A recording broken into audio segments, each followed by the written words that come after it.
Hujan turun seperti langit sedang mengosongkan sesuatu yang terlalu lama ditahannya.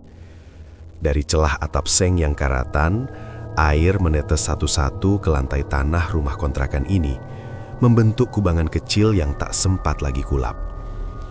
Bau lembab bercampur bau kayu lapuk sudah seperti nafas kedua bagiku.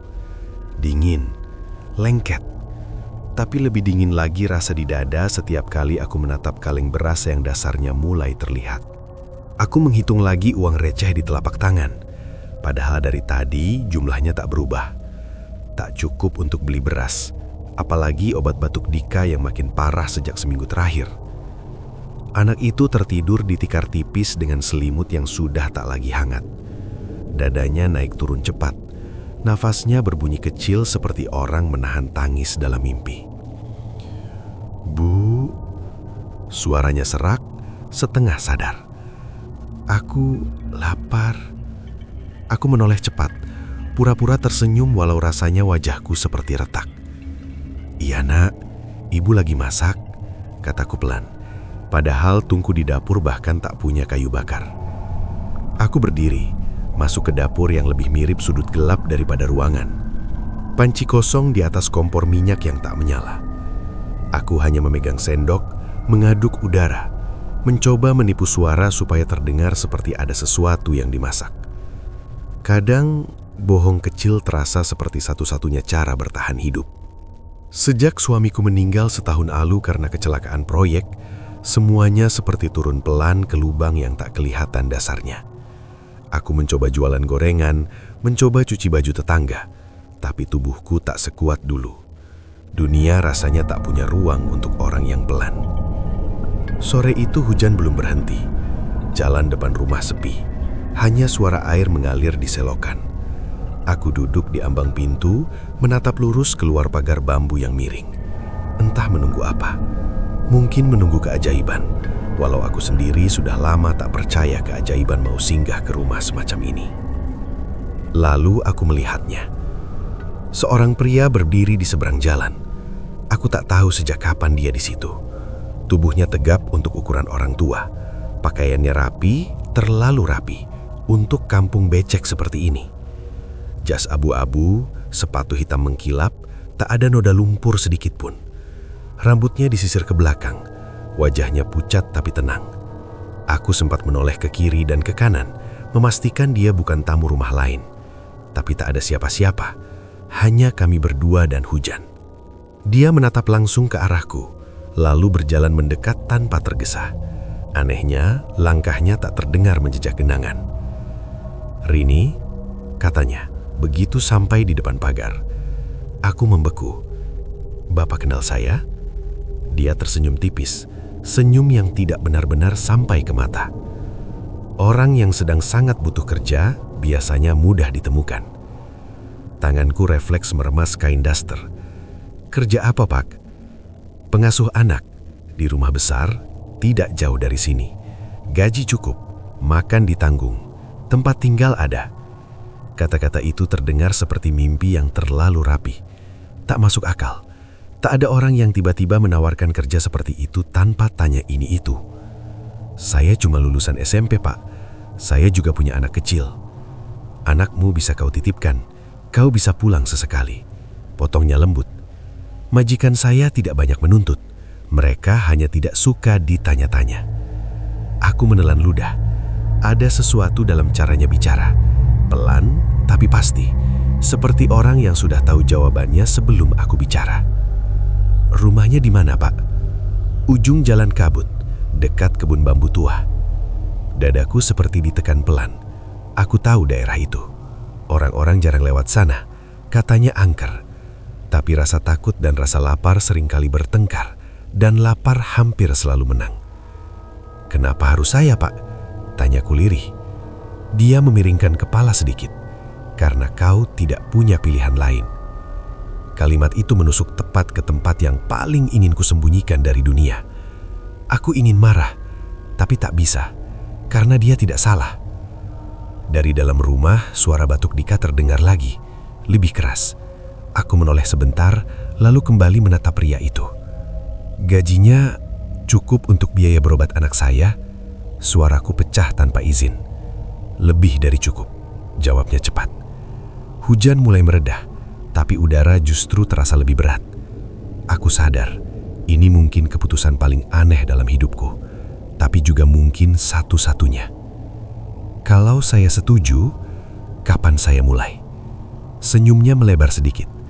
Malam ini, aku terdiam.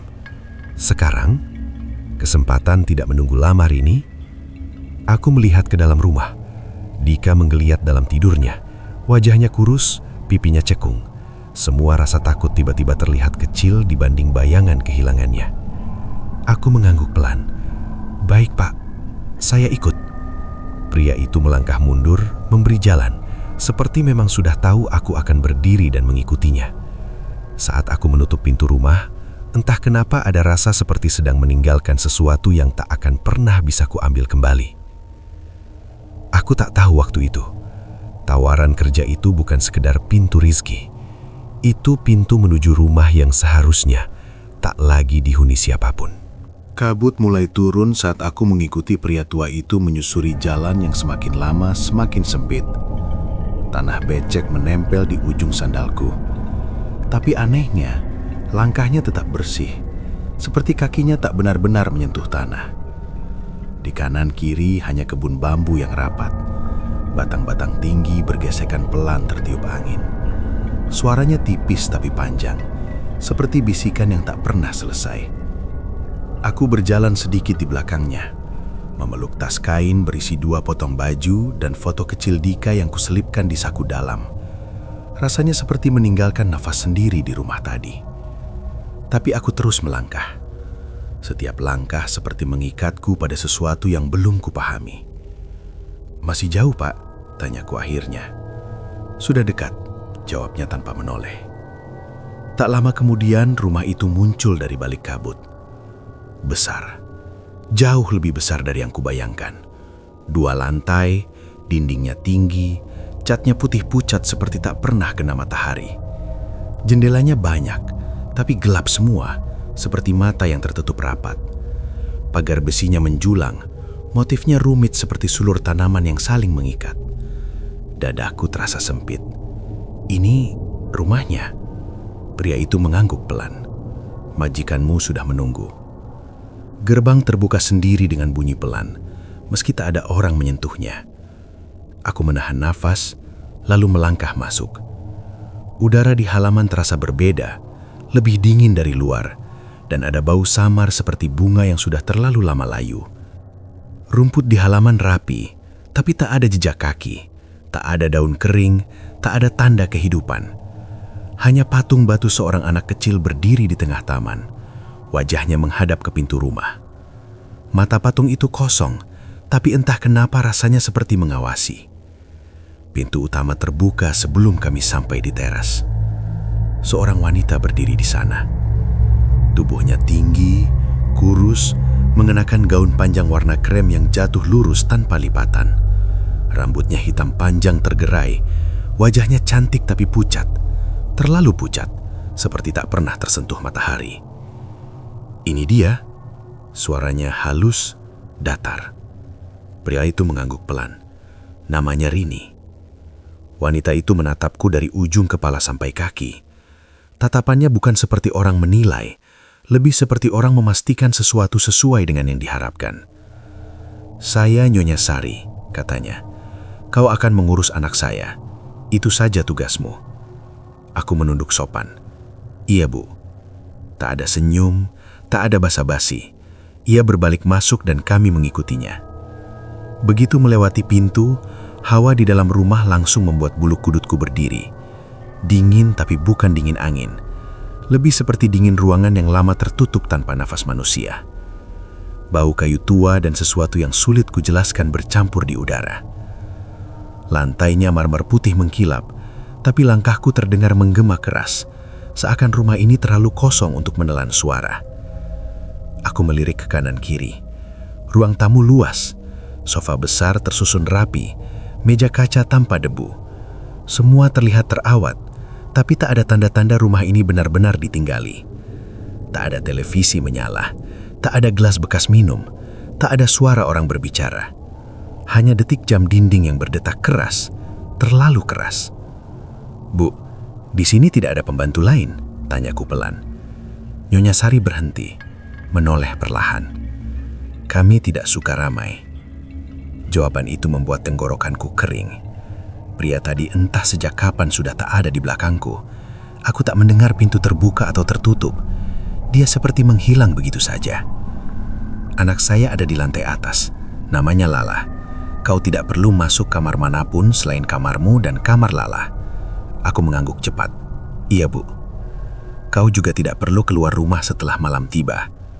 Aku menelan ludah. "Kenapa, Bu?" Tatapannya berubah sedikit, lebih tajam. "Karena malam adalah waktu istirahat bagi semua yang tinggal di sini." Semua yang tinggal di sini. Kalimat itu menggantung di kepalaku. Tangga kayu menuju lantai atas berbunyi pelan saat kami menaikinya. Di dinding, lukisan-lukisan keluarga berderet. Wajah seorang pria, Nyonya Sari, dan seorang anak perempuan. Senyum mereka terlihat aneh, terlalu kaku. Aku memperhatikan satu lukisan. Catnya terlihat tua, retak halus di permukaan. Tapi wajah di lukisan itu sama persis dengan wajah wanita yang berjalan di depanku sekarang. Tak ada beda usia sedikit pun. Langkahku melambat.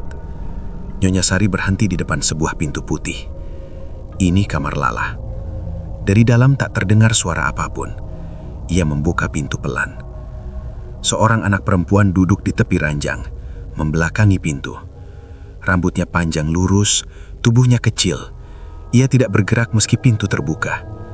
"Lala," panggil Nyonya Sari lembut. "Ini pengasuh barumu." Anak itu menoleh pelan. Wajahnya cantik, kulitnya pucat seperti ibunya. Matanya besar dan tak berkedip. Ia menatapku lama sekali, sampai aku lupa cara bernafas. Lalu bibirnya bergerak sedikit. "Tante, rumah ini sunyi ya?" Aku memaksakan senyum. "Iya nak, sunyi itu enak buat istirahat." Anak itu tersenyum tipis. "Sunyi itu supaya kami tidak terganggu." Aku tak tahu kenapa. Tapi saat itu juga aku sadar, rumah ini bukan sekedar sepi. Rumah ini seperti menahan sesuatu, dan aku baru saja masuk ke dalamnya. Kamar itu terasa lebih dingin dari seluruh bagian rumah lain. Seolah udara berhenti tepat di ambang pintu dan enggan masuk lebih jauh. Aku berdiri beberapa langkah dari ranjang, masih memaksakan senyum yang terasa berat di pipi. Anak perempuan itu, Lala, duduk tegak dengan kedua tangan di pangkuan. Punggungnya lurus, seperti boneka yang disandarkan rapi. Matanya tidak lepas dariku, tidak berkedip, tidak bergerak. Aku mencoba mengabaikan rasa tak nyaman yang merayap pelan dari tengkuk ke punggung. "Halo Lala, Tante Rini," kataku lembut, seperti biasanya aku bicara pada anak-anak tetangga. Ia memiringkan kepala sedikit. Gerakannya lambat dan patah-patah. "Tante baru ya?" "Iya, Tante di sini jagain Lala ya?" "Lama?" tanyanya. Aku terdiam sesaat. "Selama Lala butuh." Anak itu tersenyum kecil. Bibirnya melengkung tapi matanya tetap diam. Tak ada kilau, tak ada gerak kelopak, tak ada tanda lelah. Matanya seperti kaca yang memantulkan bayanganku sendiri. Aku mendekat. Duduk di kursi kecil dekat ranjang. Sprei putihnya rapi tanpa lipatan, seperti tak pernah dipakai tidur. "Lala tadi sudah makan?" "Sudah," jawabnya cepat. "Apa yang dimakan?" Ia diam beberapa detik. "Yang ada di meja." Jawaban itu menggantung. Aku teringat meja makan di bawah yang penuh, tapi tak pernah kulihat siapa yang memasak. "Lala sekolah?" tanyaku lagi, mencoba terdengar biasa. "Dulu." "Sekarang tidak?" Ia menggeleng pelan. "Sekarang di rumah saja, biar tidak jauh." "Tidak jauh dari apa?" Lala tidak langsung menjawab. Ia menatapku lebih dalam, seakan menilai apakah aku siap mendengar. "Tidak jauh dari kami." Kata "kami" itu terdengar berat di telingaku. Aku berdiri, berjalan pelan mengelilingi kamar. Dindingnya dipenuhi gambar-gambar anak kecil, rumah, pohon, matahari, dan orang-orang berpegangan tangan. Tapi semua gambar itu punya satu kesamaan. Mata mereka digambar bulat besar tanpa kelopak. Aku berhenti di depan lemari. Pintu lemari sedikit terbuka. "Boleh Tante rapikan baju Lala?" tanyaku. Lala langsung berkata cepat, suaranya lebih tajam dari sebelumnya. "Jangan buka terlalu lebar." Tanganku terhenti. "Kenapa?"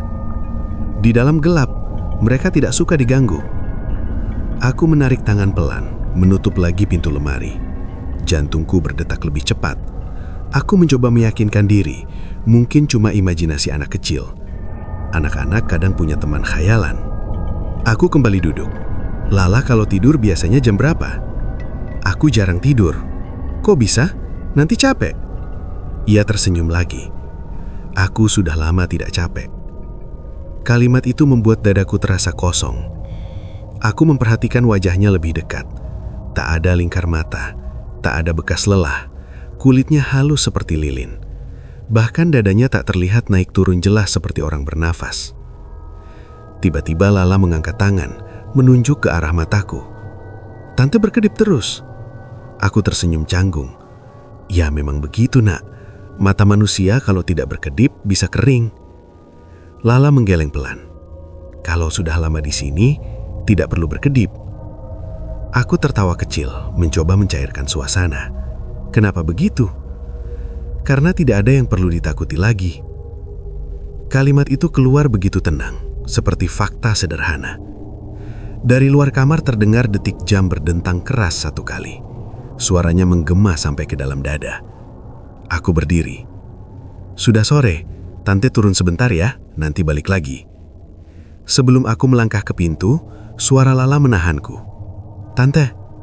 Aku menoleh. "Jangan buka kamar yang di ujung lorong." Aku mencoba tersenyum. "Memangnya kenapa?" Matanya tetap menatap lurus ke arahku, tak berkedip sedikit pun. "Nanti mereka bangun, dan kalau mereka lihat Tante masih berkedip, mereka tahu Tante bukan bagian dari sini." Tanganku terasa dingin memegang gagang pintu. Aku mengangguk pelan, pura-pura tenang. "Iya Lala, Tante tidak akan ke sana." Saat aku keluar kamar dan menutup pintu perlahan, baru kusadari satu hal yang membuat kakiku hampir lemas. Sejak tadi, selama aku di kamar itu, aku tidak pernah mendengar suara nafasnya. Pagi di rumah itu tidak pernah benar-benar terasa seperti pagi. Cahaya yang masuk dari jendela besar ruang makan pucat, dingin, seperti matahari yang sudah kehilangan hangatnya sebelum menyentuh kaca. Aku turun tangga pelan. Tangan masih merinding mengingat tatapan Lala semalam. Sepanjang lorong tak ada suara apapun selain detik jam dinding yang berdentang teratur, keras, seakan ingin mengingatkan bahwa waktu tetap berjalan meski rumah ini terasa diam. Begitu sampai di ruang makan, langkahku terhenti. Meja panjang itu penuh. Piring-piring tertata rapi. Nasi putih mengepul tipis, lauk pauk berjejer seperti hidangan pesta. Sup dalam mangkuk besar, sayur, ikan goreng, buah-buahan segar. Uap hangatnya naik pelan, seolah semua ini baru saja dimasak. Aku berdiri mematung. Semalam aku yakin dapur kosong. Tak ada suara orang memasak, tak ada bunyi panci, bahkan tak ada bau tumisan. Tapi sekarang semuanya sudah siap, seperti menungguku. "Bu Sari?" panggilku pelan. Tak ada jawaban. "Lala?" Hanya gema suaraku sendiri yang kembali. Aku melangkah mendekat, menatap satu persatu hidangan itu. Terlihat biasa, menggoda bahkan. Perutku langsung bereaksi, mengingatkan bahwa sejak kemarin sore aku belum makan apapun selain air. Tanganku bergetar sedikit saat menarik kursi. Cuma sedikit, gumamku pada diri sendiri. Aku mengambil nasi dan sedikit sayur. Aromanya aneh, bukan busuk, tapi bukan juga wangi masakan rumah. Lebih seperti bau tanah yang baru digali setelah hujan. Aku ragu, tapi rasa lapar menekan lebih kuat dari rasa takut. Suapan pertama masuk ke mulut. Rasanya hambar, dingin. Teksturnya lembek, seperti sesuatu yang bukan seharusnya dimakan manusia. Aku menahan mual, memaksa menelan. Baru 2 suap, perutku langsung terasa tidak enak. Dingin menjalar dari lambung ke dada. "Tante makan ya?" Aku terlonjak. Lala sudah berdiri di ujung meja tanpa aku tahu sejak kapan. Ia masih dengan gaun putihnya. Rambutnya jatuh lurus. Matanya menatap piringku. "Iya nak, sarapan?" jawabku, mencoba terdengar biasa. "Kami juga sarapan," katanya pelan. Aku melirik kursi-kursi lain, kosong. "Kalian di mana?" Lala senyum kecil. "Di sini." Hawa di ruangan itu mendadak terasa lebih berat. Aku seperti merasa ada banyak tatapan lain, tak terlihat, mengarah ke meja makan yang sama. Aku meletakkan sendok. "Lala sudah makan apa?" "Yang sama." "Tapi tante tidak lihat kamu ambil. Kami tidak perlu terlihat." Kalimat itu membuat tenggorokanku seperti disumbat. Tiba-tiba mualnya datang keras. Aku menutup mulut, berlari ke kamar mandi terdekat. Tubuhku gemetar saat membungkuk di depan kloset. Yang keluar bukan nasi, bukan sayur. Yang keluar gumpalan hitam kecoklatan, bau tanah basah yang menusuk, seperti lumpur kuburan. Aku terduduk lemas, punggungku menempel di dinding dingin kamar mandi. Air mataku keluar tanpa suara. Tanganku gemetar, mencoba memahami apa yang baru saja terjadi. Dari luar pintu, suara langkah pelan mendekat. Suara pria utua itu. "Sudah saya bilang," katanya lembut dari balik pintu, "yang hidup tidak cocok dengan makanan kami." Aku membeku. Pintu kamar mandi tidak kubuka, tapi bayangannya terlihat di celah bawah pintu. Diam, menunggu. Apa itu makanan tadi?" Suaraku serak. "Kenangan," jawabnya tenang. "Sisa-sisa dari yang pernah ada." Air mataku menetes lagi. Kenapa tetap disajikan? Karena rumah ini tidak pernah berhenti menjalani hari-harinya. Sarapan tetap ada, makan malam tetap ada, seperti dulu. Langkahnya menjauh perlahan. Aku terduduk lama di sana, mencoba mengatur nafas. Perutku masih terasa dingin, seperti ada sesuatu yang tinggal di dalam. Saat akhirnya aku keluar, meja makan itu masih penuh. Uapnya masih naik. Tak ada yang berkurang sedikit pun. Lala berdiri di kursi menatap piring yang tadi kupakai. "Tante tidak suka masakan rumah kami." Aku menelan ludah. "Tante belum terbiasa." Ia mengangguk pelan. "Nanti juga terbiasa." Aku melihat piringku. Nasi di sana utuh lagi, seperti belum pernah kusentuh sama sekali. Dan untuk pertama kalinya sejak masuk rumah itu, aku sadar satu hal yang lebih menakutkan dari hantu, dari bayangan, dari rumah sunyi ini. Rumah ini tidak ingin aku mati. Rumah ini ingin aku tetap hidup di dalamnya. Siang itu rumah terasa lebih sunyi dari biasanya, seolah dinding-dindingnya ikut menahan napas. Setelah kejadian di ruang makan, perutku masih terasa dingin, tapi aku memaksa diri tetap bergerak. Kalau berhenti, pikiranku akan kembali ke muntahan tanah itu, ke suara pria tua di balik pintu, ke tatapan Lala yang tak pernah berkedip. Aku mengambil kain lap dan ember kecil. Setidaknya membersihkan rumah bisa membuatku merasa masih melakukan sesuatu yang normal. Lorong lantai 2 panjang dan redup. Jendela-jendelanya tertutup tirai tebal. Cahaya hanya masuk sedikit, membuat debu di udara terlihat seperti butiran halus yang melayang tanpa tujuan. Di ujung lorong ada lemari kayu besar.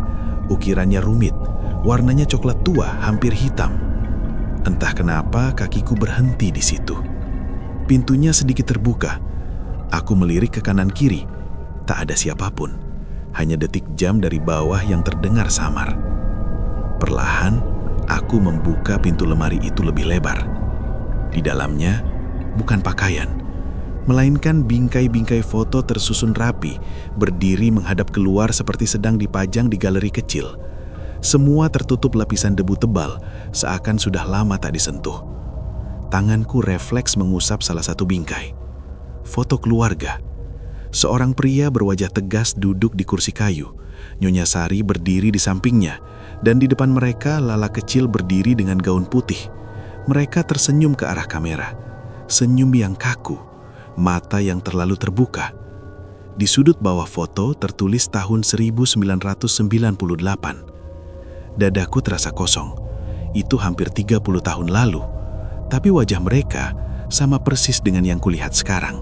Tak ada kerut, tak ada perubahan usia. Bahkan gaya rambut Nyonya Sari tak berbeda. Aku mengambil foto lain. Foto ulang tahun.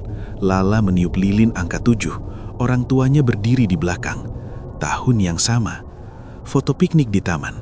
Mereka duduk di tikar. Langit cerah. Tahun yang sama.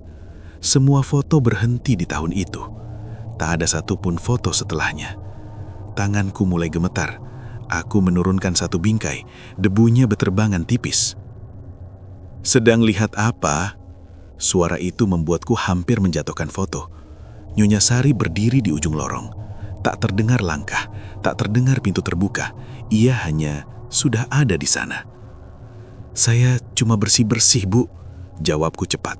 "Foto-fotonya berdebu." Ia berjalan mendekat. Gaunnya bergeser pelan menyentuh lantai. "Itu kenangan kami," katanya datar. "Jangan terlalu lama menatap masa lalu orang lain." Aku menunduk, tapi rasa penasaran lebih kuat dari rasa takut. "Bu, ini foto lama ya?" "Lama," jawabnya singkat. "Wajah ibu tidak berubah." Kalimat itu keluar sebelum sempat kutahan. Lorong terasa makin dingin. Ia berhenti tepat di depanku. Jarak kami hanya 1 langkah. Aku bisa melihat jelas kulitnya yang pucat, halus, tanpa pori, tanpa garis halus. "Kau juga nanti tidak akan berubah," katanya pelan. Jantungku seperti terhenti sesaat.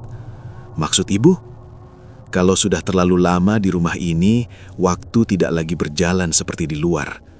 Tanganku mencengkram bingkai foto itu lebih erat. "Bu, keluarga ibu sekarang hanya bertiga." "Kami selalu bertiga." Matanya menatap lurus ke mataku.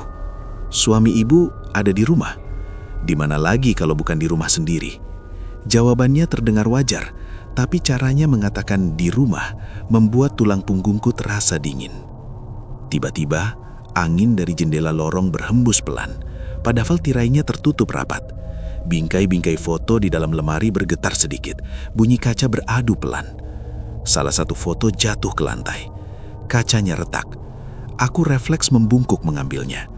Saat membalik foto itu, napasku berhenti. Foto yang sama, keluarga itu, tapi latarnya bukan rumah atau taman, melainkan 3 liang lahat berdampingan. Di foto itu, mereka tetap berdiri dan tersenyum, di depan batu nisan yang bertuliskan nama mereka sendiri. Tanganku gemetar hebat. "Ada yang salah?" tanya Nyonya Sari lembut. Aku tak bisa langsung menjawab. Suaraku seperti tertinggal jauh di dalam dada. "Bu, ini..." Ia mengambil foto itu dari tanganku pelan. "Kamera kadang menangkap hal yang tak seharusnya dilihat," katanya tenang, seolah membicarakan cuaca. Ia menyelipkan kembali foto itu ke dalam lemari, menutup pintunya pelan. "Rini," panggilnya. Aku menatapnya dengan mata basah. "Kau di sini untuk menjaga anak saya, bukan untuk mencari cerita kami." Aku mengangguk cepat, walau pikiranku berputar. Saat ia berjalan menjauh, aku masih berdiri di depan lemari itu. Napasku tak teratur. Di dalam kepalaku, hanya satu kalimat yang terus berulang. Foto keluarga itu bukan kenangan, itu bukti. Dan aku sedang tinggal di rumah milik orang-orang yang seharusnya sudah lama dikuburkan. Malam turun tanpa suara. Seperti kain hitam yang dijatuhkan pelan menutupi seluruh rumah. Lampu-lampu di lorong menyala redup. Cahayanya kekuningan dan lemah, membuat bayangan di dinding tampak lebih panjang dari seharusnya. Aku berdiri di depan kamar kecil yang diberikan padaku. Pintunya setengah terbuka, tapi kakiku tak mau masuk. Sejak melihat foto-foto itu, pikiranku tak bisa diam.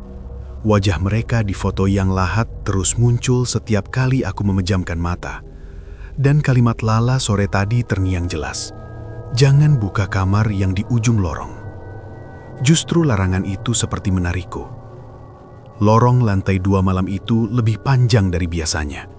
Ujungnya gelap, lampu di sana mati. Hanya ada satu pintu kayu tua dengan gagang besi berkarat. Pintu yang sebelumnya selalu tertutup rapat. Sekarang sedikit terbuka.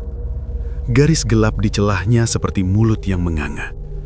Aku berdiri beberapa langkah dari sana. Jantungku berdetak keras sampai terasa di telinga. Mungkin cuma kebuka angin, gumamku pelan, berusaha terdengar masuk akal bagi diri sendiri. Tapi di lorong ini tak ada jendela terbuka. Langkahku maju pelan. Lantai kayu dingin di telapak kaki. Setiap langkah terasa terlalu keras di telinga sendiri. Bau itu mulai tercium sebelum aku sampai di pintu. Bau tanah basah. Bau yang sama seperti yang keluar dari perutku tadi pagi. Tanganku terangkat sendiri, mendorong pintu itu sedikit lebih lebar. Engselnya tidak berbunyi, tidak ada protes, seolah pintu itu memang menunggu untuk dibuka. Di dalam gelap, tapi bukan gelap kosong. Gelapnya terasa padat, seperti ruangan itu menyimpan sesuatu yang berat. Aku meraba dinding, menemukan saklar. Klik. Lampu menyala redup. Aku berharap melihat kamar kosong, gudang, atau ruangan tak terpakai. Yang kulihat membuat lututku hampir tak kuat menahan tubuh. 3 keranda kayu berjajar di tengah ruangan. Kayunya tua, warnanya coklat gelap hampir hitam. Permukaannya halus, seperti sering disentuh. Di bawah masing-masing keranda, tanah berceceran tipis, masih lembab. Udara di ruangan itu dingin menusuk. Nafasku langsung terlihat seperti asap tipis. Aku mundur 1 langkah. Sudah kubilang, suara itu terdengar tepat di belakangku. Aku berbalik cepat. Lala berdiri di ambang pintu. Gaun putihnya tampak lebih pucat di bawah cahaya lampu. Rambutnya jatuh lurus menutupi bahu. Matanya menatap lurus ke arah keranda-keranda itu. Jangan masuk. Suaranya datar, tanpa marah, tanpa nada tinggi. Hanya seperti menyatakan fakta yang tak bisa diubah. Itu apa, Lala? Suaraku bergetar. Tempat istirahat, jawabnya. Siapa? Ia menoleh pelan ke arahku. Kami. Kata itu membuat udara di paru-paruku terasa tipis.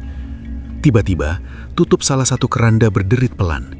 Aku menahan nafas. Suara kayu bergesek kayu terdengar jelas di ruangan sunyi itu. Tutupan keranda pertama terbuka sedikit, cukup untuk menampakkan bagian dalamnya. Aku ingin lari, tapi kakiku seperti ditanam ke lantai. Di dalam keranda itu, wajah pria tua yang mengantarku ke rumah ini. Matanya tertutup, kulitnya pucat keabu-abuan, tangannya terlipat di dada seperti mayat yang disemayamkan. Keranda kedua terbuka perlahan. Seorang pria dewasa, wajahnya mirip dengan foto suami Nyonya Sari, terbaring di sana. Keranda ketiga, Nyonya Sari. Tubuhnya diam, wajahnya tenang, seperti sedang tidur panjang. Aku terhuyung mundur, menabrak dinding. Ini tidak mungkin, bisikku. Tubuh kami istirahat di sini, kata Lala pelan. Tapi rumah ini tetap butuh kami. Lalu, yang di luar? Yang kau lihat itu hanya bagian yang masih berjalan. Air mataku jatuh tanpa terasa. Kalian sudah meninggal. Lala mengangguk pelan.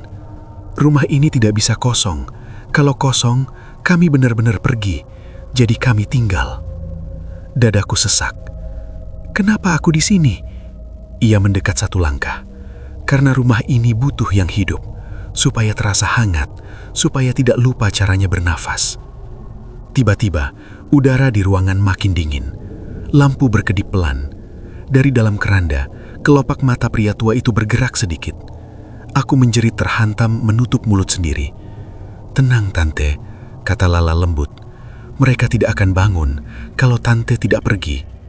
Aku menatapnya dengan mata penuh ketakutan. Pergi kemana? Matanya yang tak berkedip itu menatapku dalam-dalam. Pergi meninggalkan rumah ini. Pagi itu, aku terbangun dengan perasaan aneh. Seperti semalaman aku tidak benar-benar tidur, hanya terbaring dengan mata terpejam, sementara rumah ini tetap terjaga. Langit di luar jendela tampak abu-abu pucat. Tidak ada suara ayam, tidak ada suara orang lewat. Hanya sunyi yang menempel di dinding.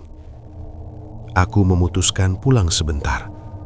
Entah bagaimana caranya, Nyonya Sari langsung mengizinkan ketika aku bilang ingin menjenguk anakku. "Jangan lama," katanya singkat. "Rumah ini mudah merasa kehilangan." Kalimat itu membuatku tak nyaman, tapi pikiranku hanya pada Dika. Sudah beberapa hari aku tak melihatnya. Rasa bersalah menggerogoti lebih keras dari rasa takut. Jalan menuju kampung terasa lebih pendek dari sebelumnya, seolah langkahku ditarik sesuatu dari belakang. Saat sampai di rumah kontrakan, pintunya setengah terbuka. "Dika," panggilku. Ia duduk di lantai, memainkan sesuatu dengan jari kecilnya. "Bu," katanya pelan, menoleh. Aku langsung memeluknya erat. Tubuhnya lebih dingin dari biasanya. "Kamu makan apa saja? Batuknya gimana?" tanyaku bertubi-tubi. Ia tersenyum kecil. "Aku sudah tidak batuk, Bu." Aku terdiam.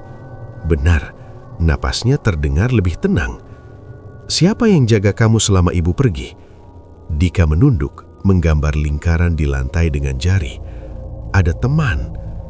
Dadaku langsung menegang. "Teman siapa?" "Anak perempuan, rambutnya panjang, bajunya putih." Tanganku refleks mencengkeram bahunya. "Namanya siapa?" "Lala." Namanya keluar begitu mudah dari mulut Dika, seolah sudah lama dikenal. "Kapan dia datang?" Suaraku hampir tak terdengar. "Setiap malam, dia duduk di pojok kamar. Katanya ibu kerja di rumahnya." Aku mundur satu langkah. Dunia seperti miring. Dia ngomong apa lagi? Katanya rumah itu sepi. Katanya aku boleh main ke sana, biar ibu tidak sendirian. Air mataku langsung mengalir. "Dika, dengar ibu. Jangan pernah ikut siapapun kemanapun ya. Jangan keluar malam." Dika menatapku, bingung. "Tapi dia baik, Bu. Dia bilang aku cocok tinggal di sana." Kalimat itu seperti pisau kecil di dada. Aku berdiri, melihat ke sekeliling rumah. Sudut-sudutnya terasa lebih gelap dari biasanya. Udara lebih dingin, seolah ada sesuatu yang pernah masuk dan meninggalkan jejak. "Dia di mana sekarang?" tanyaku pelan. Dika menunjuk ke arah kamar. Aku melangkah mendekat, jantung berdetak keras. Kamar itu kosong, tapi di sudut lantai ada bekas jejak kecil seperti telapak kaki anak, tercetak samar di debu tipis. Jejak yang berhenti tepat di depan ranjang Dika. Aku menutup mulut, menahan suara tangis. Dika menarik bajuku. "Bu, dia bilang nanti ibu juga akan pulang ke sana, bukan cuma kerja." Aku memeluknya lagi, kali ini lebih erat, seolah takut ia menghilang kalau kulepaskan. Dalam kepalaku, hanya satu hal yang jelas sekarang. Rumah itu tidak cuma menahanku. Rumah itu sudah mulai meraih anakku. Dan jarak antara dunia ini dan rumah itu ternyata tidak sejauh yang kupikir. Malam itu, aku kembali ke rumah besar dengan langkah lebih berat dari sebelumnya. Dika ku tinggal tertidur, tapi pelukannya tadi masih terasa di lenganku. Seperti ia tahu aku akan pergi ke tempat yang tak seharusnya. Sepanjang jalan, pikiranku hanya satu. Aku harus berhenti. Aku harus keluar dari semua ini sebelum rumah itu benar-benar menarik anakku masuk. Gerbang besi terbuka sendiri saat aku mendekat. Tak ada suara engsel, tak ada suara langkah. Hanya kabut tipis yang menggantung di halaman, membuat rumah itu terlihat seperti bayangan yang menunggu. Begitu aku masuk, pintu utama sudah terbuka. Lampu di dalam menyala lebih terang dari biasanya, tapi cahayanya tetap dingin.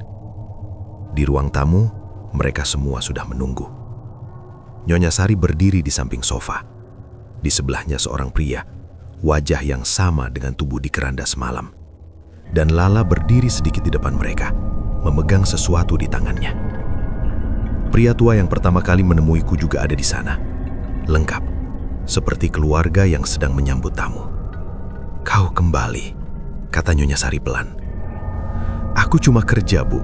Aku tidak mau tinggal di sini selamanya," jawabku. Suaraku gemetar, tapi kupaksa tegas. Pria tua itu tersenyum tipis. "Semua yang masuk ke rumah ini selalu bilang begitu." "Aku tidak pernah setuju apapun," seruku. "Aku cuma terima kerja." Lala melangkah maju. Di tangannya ada kertas tua, menguning, pinggirnya rapuh seperti hampir hancur. "Tante sudah tanda tangan," katanya pelan. "Apa?" Kertas itu disodorkan padaku. Tulisan di atasnya buram, seperti tinta yang menyerap ke serat kertas. Tapi aku bisa membaca namaku. Rini. Di bawahnya ada cap tangan berwarna gelap. Cap itu bentuknya seperti telapak tangan, kecil, tapi jarinya panjang tak wajar. "Itu bukan tanda tanganku," suaraku pecah. "Kau makan di rumah ini," kata pria tua itu. "Kau tidur di bawah atapnya. Kau menerima upahnya. Itu cukup." "Aku tidak pernah setuju menyerahkan apapun," seruku. Nyonya Sari menatapku tanpa berkedip. Tidak semua perjanjian dibuat dengan kata-kata. Dadaku terasa sesak. "Kalian mau apa dariku?" "Tempat," jawabnya tenang. "Seseorang yang hidup di sini. Seseorang yang membuat rumah ini tetap terasa berisi." "Aku masih punya anak," teriakku. "Aku harus pulang ke dia." Lala menatapku lama. "Dia bisa ikut." Dunia seperti berhenti. "Jangan sentuh anakku," bisikku penuh ancaman yang bahkan aku tak yakin bisa kulakukan. Pria tua itu melangkah mendekat. Udara di sekitarnya terasa lebih dingin. "Rumah ini memilih kau karena kau lelah, karena kau putus asa.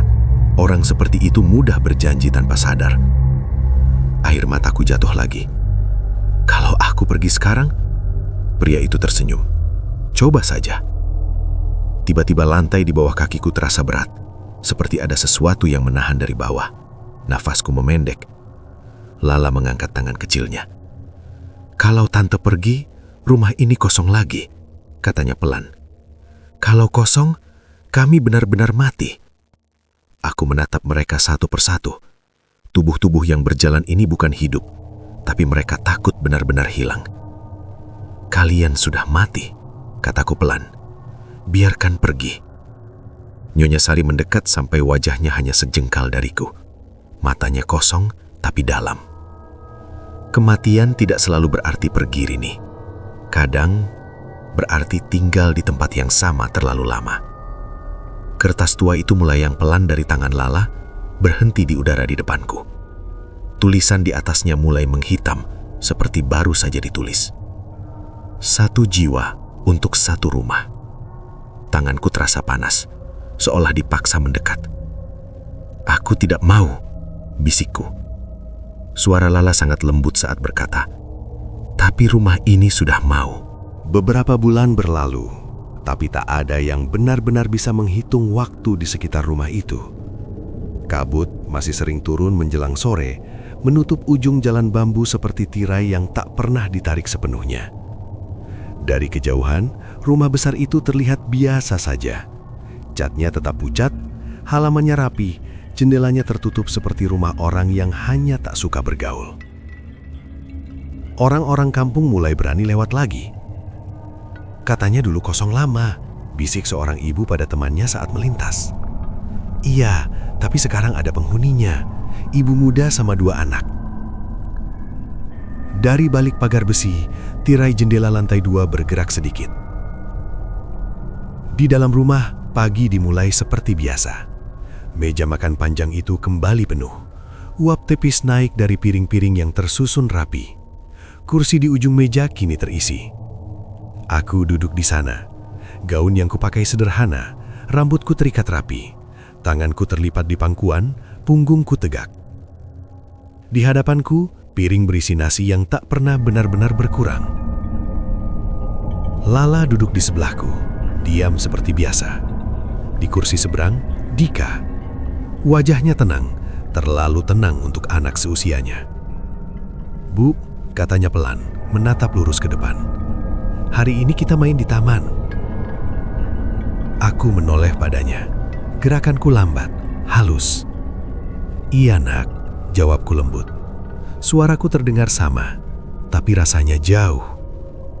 Di ujung meja, Nyonya Sari tersenyum tipis. Suaminya duduk di sampingnya, menatap ke arah kami seperti keluarga yang akhirnya lengkap kembali. Tak ada yang menyebut perjanjian lagi. Tak ada yang membicarakan pergi. Karena di rumah itu, pergi bukan lagi pilihan. Siang hari, seorang pengantar paket berhenti di depan gerbang. Ia ragu sejenak, lalu menekan bel. Pintu terbuka sendiri. Ia melangkah masuk beberapa langkah. "Halo, paket?" Suara langkah kecil terdengar dari dalam. Seorang anak perempuan bergaun putih berdiri di lorong, menatapnya. "Cari siapa, Om?" tanyanya pelan. Pria itu menelan ludah. "Ini rumah keluarga Sari." Anak itu tersenyum. "Iya, kami sudah lama tinggal di sini." Dari belakangnya, aku muncul. Pria itu menatapku sebentar. Wajahnya berubah ragu. "Maaf Bu, rumah ini dulu katanya..." "Rumah ini tidak pernah kosong," kataku lembut, memotong ucapannya. Ia mengangguk cepat, menyerahkan paket, lalu hampir berlari keluar. Gerbang menutup sendiri setelah ia pergi. Aku berdiri di teras, menatap jalan yang kembali sepi. Di pantulan kaca jendela, wajahku terlihat jelas. Kulitku pucat, senyumku tipis, dan mataku tak lagi berkedip. Di sudut halaman, patung anak kecil itu kini memiliki satu tambahan detail. Bekas pahatan kecil di sisi bawah, seperti nama yang baru saja ditulis. Dika. Di dalam rumah, jam dinding berdetak pelan. Hari berjalan. Malam akan datang. Dan suatu hari nanti, saat ada orang lain yang putus asa, lapar dan lelah menunggu keajaiban, gerbang itu akan terbuka lagi.